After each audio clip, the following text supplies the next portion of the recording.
نماز گو کہ اللہ کی براہ راست عبادت ہے، لیکن ہمیں حکم دیا گیا مسجد میں جا کر نماز پڑھو گے تو 27 ٹائمز زیادہ اجر و ثواب ملے گا، گھر پہ پڑھو گے قبولیت کی کوئی گارنٹی نہیں، مسجد میں جاؤ گے تو مقبول کہلائے گی۔ کیوں؟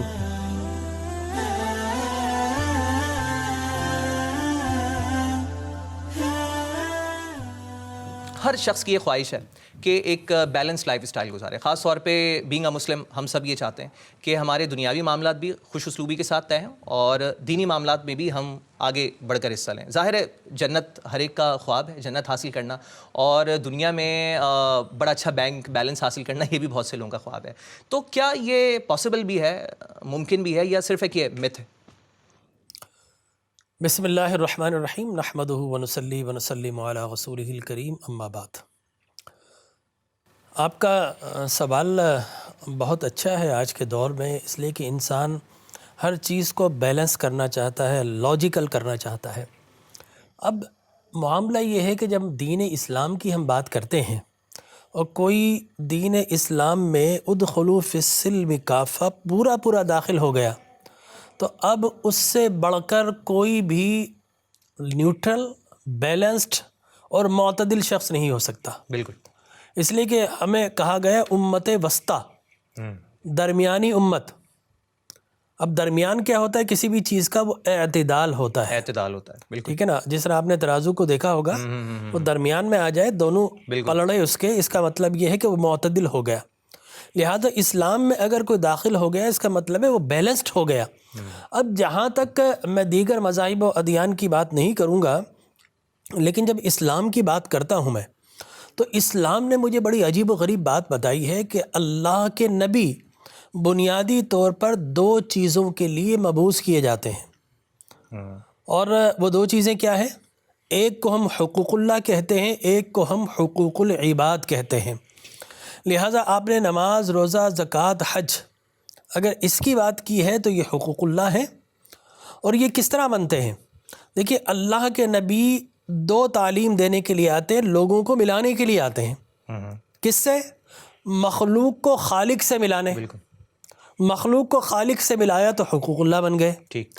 اور دوسرا ہے مخلوق کو مخلوق سے ملانے، اور جب مخلوق مخلوق سے مل گئی تو حقوق العباد بن گئے۔ بالکل۔ اب میں پہلے تو یہ کہوں گا کہ اسلام فقط نماز، روزہ، زکوٰۃ، حج تک محدود نہیں ہے۔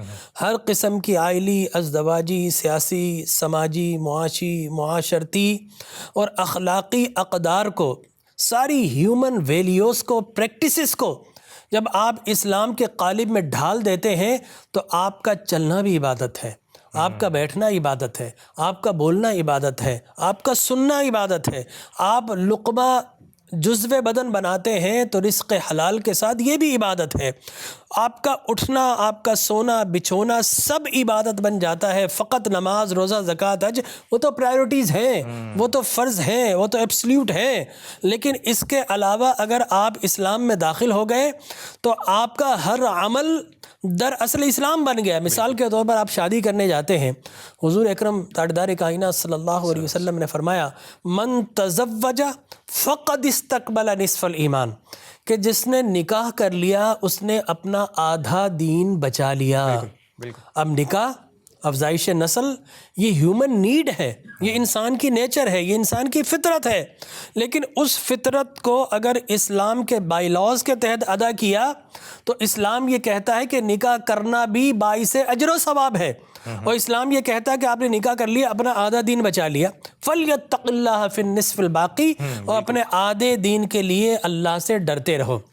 اب میں آپ سے ایک عرض کروں کہ اگر آپ فرض کیجئے نماز روزہ کی بات کرتے ہیں تو کیا خوبصورت تعلیمات ہیں۔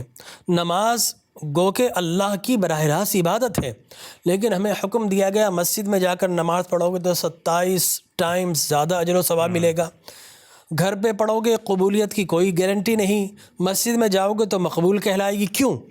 اس لیے کہ ہم گھر میں نماز پڑھیں تو اللہ سے تو مل جائیں گے، ایک کام تو پورا ہو جائے گا، لیکن مخلوق سے نہیں مل پائے گی۔ لہذا کہ مسجد میں جاؤ، مسجد میں جب جاتے ہیں تو کیا اسلام نے ملانے کا کام کیا ہے؟ ہم کسی امیر و کبیر ملینز اور بلینز کے دروازے پر جائیں تو وہاں کھڑے ہونے کی ہمیں اجازت نہیں ہے، لیکن میں کمال منظر یہ دیکھتا ہوں کہ مسجد کے اندر بالخصوص جمعۃ المبارک میں عام طور پر عمرا اور رؤوسا کچھ دیر سے آتے ہیں، تو عجب میں نے منظر دیکھا کہ جہاں غریب جلدی آ جاتے ہیں تو غریب اگلی صفوں میں نظر آتے ہیں، اور جہاں غریب کے پیر سجدے میں ہوتے ہیں امیر پیچھے ہوتا ہے تو وہاں اس کی پیشانی لگی ہوئی نظر آتی ہے۔ ایک ہی صف میں کھڑے ہو گئے، ایک ہی محمود صف میں ایاز، کھڑے ہو گئے۔ تو بالکل اسلام نے اس کو ملانے کی تعلیم دی۔ جاؤ مسجد میں، اپنے محلات سے نکل کر جاؤ، ان مسجدوں میں جا کر جب سر اللہ کی بارگاہ میں جھکاؤ گے، غریب سے ملو گے، تو اس کی بھوک کا افلاس کا تمہیں پتہ چلے گا، اس کے دکھ درد کا پتہ چلے گا۔ تو اللہ نے اپنے گھر میں بلا کر لوگوں کو ملایا، کہا کہ اگر آپ نے 5 وقتہ نمازیں اپنے محلے یا گاؤں کی مسجد میں پڑھی ہے تو اب جمعۃ المبارک کسی جامع مسجد میں جا کر پڑھو، کچھ اور لوگوں سے ملو۔ پھر عید الفطر کو عیدگاہ کے ساتھ زیادہ تقویت دی گئی کہ عیدگاہ میں پورا شہر آ کر ملے گا، زیادہ لوگوں سے ملو گے۔ لیکن پوری انسانیت کو ملانا ہو تو آؤ میرے گھر حج بیت اللہ کی طرف، وہاں پر بلایا، وہاں پر امیر ہے، غریب ہے، کالا ہے، گورا ہے، عربی ہے، عجمی ہے، ہندی ہے، سندھی ہے، ایرانی ہے، ترانی ہے، سب کو لا کر جمع کر دیا۔ اور عجیب منظر ہے کہ تم اپنے محلے کی مسجدوں میں تو ہو سکتا ہے لباس فاخرہ تمہارے بدن پر ہو، دستار فضیلت تمہارے پاس لگی ہو، مہنگی گھڑیاں تمہارے پاس، اچھے لباس پہنے ہوئے ہو، خبردار میرے گھر پر آؤ تو فقیر بن کر آنا، منگتے بن کر آنا، لباس فاخرہ اتار کر آنا۔ کسی کو پتہ نہیں چلنا چاہیے یہ کتنا مالدار ہے، یہ کتنا کم مالدار ہے، یہ غریب ہے۔ ایک جیسا لباس پہنا کر اللہ نے اپنی بارگاہ میں بلایا، اور 5 دن تک مینا میں کیوں رکوایا؟ 3 دن تک مینا میں رکتے ہیں، وہ یقیناً ہم کنکریاں مارتے ہیں، اللہ کو یاد کرتے ہیں، لیکن مینا ایک بہترین پلیٹ فارم ہے جہاں ہم ایک دوسرے سے ملتے ہیں، 3 دن ایک ساتھ رہتے ہیں، دکھ درد تکلیف انسانیت کا احساس ہوتا ہے۔ تو معلوم ہوا کہ اللہ نے رسول مکرم صلی اللہ علیہ وسلم کے وسیلے سے جو عبادات عطا کی ہے، اللہ تبارک و تعالیٰ نے اس عبادات کے بھی 2 حصے رکھے ہیں۔ اس عبادات ہی کے اندر وہ خالق سے ملانے کا بھی کام کرتی ہے، مخلوق کو مخلوق سے ملانے کا بھی کام کرتی ہے۔ بے شک